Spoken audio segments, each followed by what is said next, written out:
welcome back to my channel. If you're new here, my name is Jacqueline and I make new videos every week on a whole variety of things, lifestyle, beauty, adventure, all sorts of fun stuff, and I'll upload every Monday, Wednesday, and Saturday. And welcome to a brand new year. I know I already had a couple videos go up this year, but I wanted to start the year out with some goals. So I want to share a few things about my goals on how I set them, why I set them the way I set them, and then obviously what my goals are.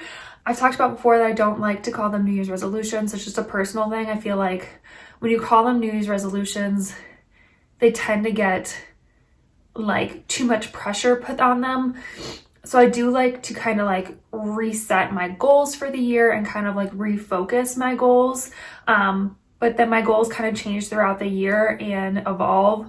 And that's okay for me, at least. I feel like it's just an easier way for me to achieve my goals and not feel pressured about them, and to also not feel like if I don't achieve that goal that I'm a failure, if that makes sense. So how I like to set my goals, let's start right there. So I like to set achievable goals. I don't like to set super crazy, like lofty, insane goals that are not really achievable. I like to set achievable goals, and then if I achieve that goal, I can set a new one on top of it, maybe, progress on that one. So say maybe you're trying to lose some weight. I would say maybe start out with like, I'm going to lose 10 pounds. And then once you hit that lost 10-pound mark, you can always set another one. But you're going to set yourself up for failure if you're like, I'm going to lose 100 pounds. And then in the first couple months, you only lose a couple pounds. You're going to feel like your goal is never achievable. And you might give up more easily than you would if you had set that achievable 10-pound goal. Because if you lose 3 pounds in the first couple months, you're already like 30% way to your goal instead of only 3%. Does that make sense? And then you can always add on to that. So once you hit your 10-pound goal, you can always add another 10 pounds onto it. So that's how I like to set my goals. I make them achievable, and I make them so they can be modified as I go. I also don't like to set super specific goals. I know my example there was kind of like a specific thing, but for me, if I set specific goals, I feel like it's harder for me to achieve those goals. I think on my list of goals this year, I have one kind of like a couple specific goals, but nothing crazy, nothing that I don't think I could achieve this year. And that's just how I like to set my goals. So that's kind of like how I set my goals. So I'm going to talk now a little bit about why I set the goals I have set. And I like to set my goals to help improve my mental and physical health in general. One of the goals in here is not part of that. But other than that, all these goals really aim to improve my mental and physical health. And I think both of those things are super important. And I feel like when my mental and physical health are working really, really well for me, I work better in life in general. So whether that's like my work here on YouTube, my photography, being a good wife, anything, I just feel better when I do that. I do deal with depression and anxiety. So I feel like having goals that help me to manage those things and to help improve my mental and physical health help to kind of make me feel better in my day-to-day life. And so that's kind of why I set the goals I set. So I have 5 goals for this year, and the last one is the most important for me. So I'm going to get to there eventually, but if you're curious about that, stick around because it is the most important goal to me. So my first goal is to maintain my health and fitness, and that includes my mental health. And I want to do this in a way that is good for my mental health. I don't want to think about, at least for me this year, I don't need to lose a ton of weight or anything. I have gained a little bit of weight during quarantine, but I think once I get back in my fitness routine, that's going to go away pretty easily. So I want to focus on my health and fitness in terms of my mental health. I want to make sure I'm going to the gym for me, to make it, something that I want to do every day. I don't want to feel like, I have to go to the gym today because it's one of my goals. My goal is to make it, yes, I want to go to the gym because it makes me feel good, not just physically, but mentally. I love the gym as a release, as a great way to start my day and to focus my energy and to also just turn off my brain for a little bit. All I have to focus on is lifting weight or doing my cardio or whatever. I don't have to think about the million things I have to get done or the million things I haven't gotten done. It's just a great way to kind of refocus and recenter, as well as maintaining my physical health, because that's also super important in life. So that's my goal number one, is to maintain my health and fitness, but in a really good place for my mental health as well. I also kind of want to switch my mindset from eating healthy to eating more nutritious, because I feel like in the past this is all part of the same goal, by the way.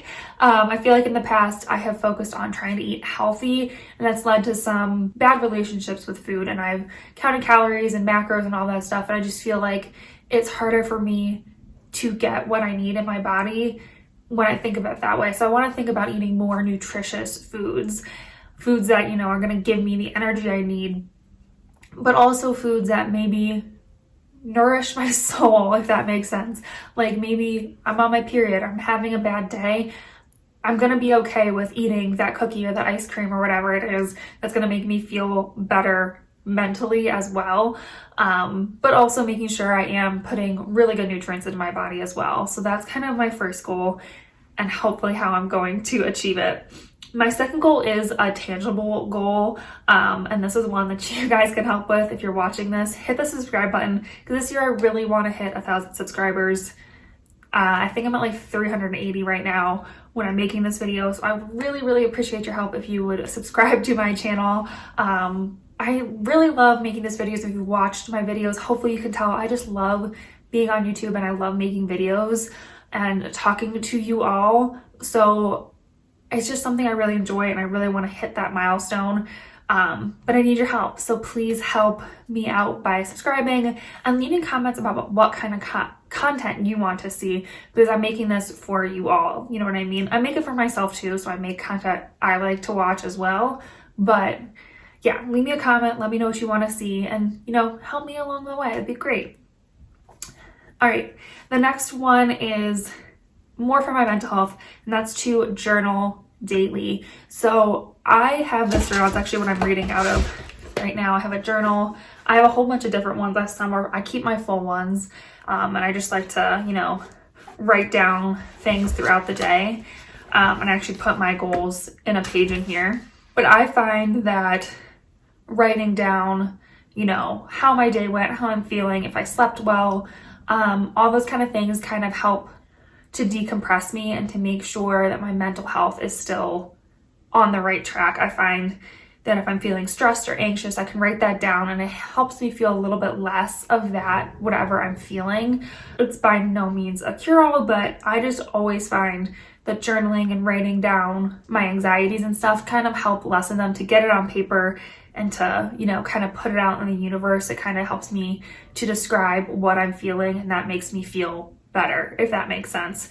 In the past few months, I haven't been journaling as often, and I would really want to get back to doing it daily. I tend to skip the weekends normally too, and I really don't want to do that because my mental health doesn't stop on a Friday. You know what I mean? I still have to maintain that through the weekends. So I want to make sure that I am journaling daily. Okay, my fourth one might seem a little silly, but again, this is for my physical health, and it's to sit up straighter. I notice when I sit at my desk chair, I tend to hunch as I work. All of a sudden I'm like this, and that's so bad for my back, and it leads to tension headaches. I get really bad tension headaches because of it. And I just want to be more cognizant of how I'm sitting throughout the day. I do sit at my desk quite a bit. I don't like to work standing. I don't know, I'm not one of those people who wants a standing desk, but I do want to sit up straighter to help my back. I do have scoliosis and a swayed back. I'm too old to get my scoliosis fixed, and it's not bad enough to need it fixed, but my back does ache from time to time from those two things. And I think sitting up straighter and being more cognizant of sitting up straighter is going to really help with those things, and hopefully help with the tension headaches as well. So that is goal number 4. All right, and then the very last goal, the most important goal, and I think everyone should have this goal on their list, is to be kinder to myself. To know that it's okay that if I skip a day at the gym, or, you know, I miss a day of journaling, I'm slouching a little bit, that it's okay, that I can fix those things, that I can still achieve my goals even if today isn't quote unquote perfect. No day is perfect. Nobody is perfect. And so I just want to be kinder to myself within these goals and within my life in general. I feel like a lot of times we're all too harsh on ourselves. Like, we mess up our diet, or we don't eat the way we want to, we don't go to the gym, we don't finish our to-do list, and we are so hard on ourselves. We're like, oh, we ruined everything, we are horrible, we suck, whatever you say to yourself. And I just think that's so unfair to ourselves, because no one is perfect, and you might not have gotten your to-do list done today, but that doesn't mean you can't get it done tomorrow. You ate some chips a day. That doesn't mean you have to like ruin the rest of your day. You can still eat a really nice salad for dinner or something. Just because you didn't go to the gym today doesn't mean you have to punish yourself by going even harder tomorrow. Just go back to the gym tomorrow. It's gonna be okay. And so I think everyone should be kinder to yourself as one of your New Year's goals. I just think it's really important all year round. And honestly, if I don't achieve any of these other goals except to be kinder to myself, I will be a happy woman. I just think it's so important. So yeah, be kind to yourself. Take that goal, if anything, from my list, and make that your one goal for the year, is to be kinder to yourself. So hopefully this helps you in planning your New Year's goals. I know most people set them before New Year's, but maybe you're just starting out and you want to know. Maybe add a couple to your list or change a few or whatever. And changing your goals is totally fine. Don't be afraid to be like, you know what, this is too much, I need to dial it back. That doesn't mean you failed. It just means your goals are changing, and that is okay. So hopefully you guys enjoyed this video. If you have some New Year's goals you want to share with me, please leave them down below. And again, help me achieve my goal of hitting 1,000 subscribers. So please subscribe to our little adventure family here. And yeah, I think that's it for this video. So I will see you in my next adventure. Bye.